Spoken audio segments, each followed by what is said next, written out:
This year's election, one that will likely go down in history, breaking all sorts of records for voter registration and voter turnout.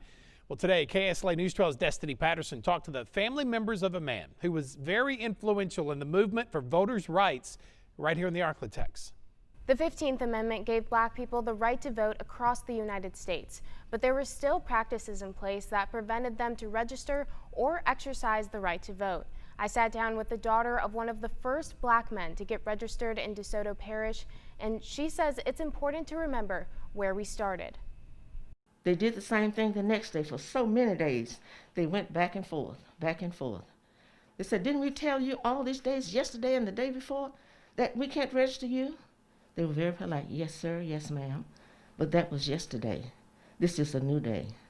Laura Timberlake was in high school, getting ready for college, when her father, Thomas Lewis White Sr., decided to get registered to vote. And my dad was always one who desired to have a voice. But during the mid-50s, this was not an easy feat. Asking so many questions that seemed not related to what they were trying to do, such as, tell us how many gummy bears are in this jar.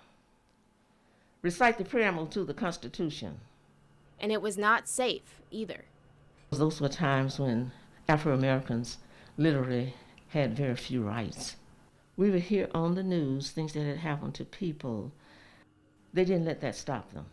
And now, about 70 years later, a record number of black voters registered to vote for the 2020 election.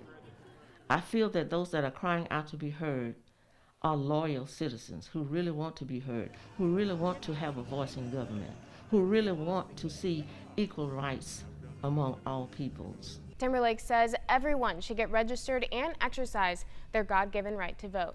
Reporting in the studio, I'm Destiny Patterson, KSLA News 12.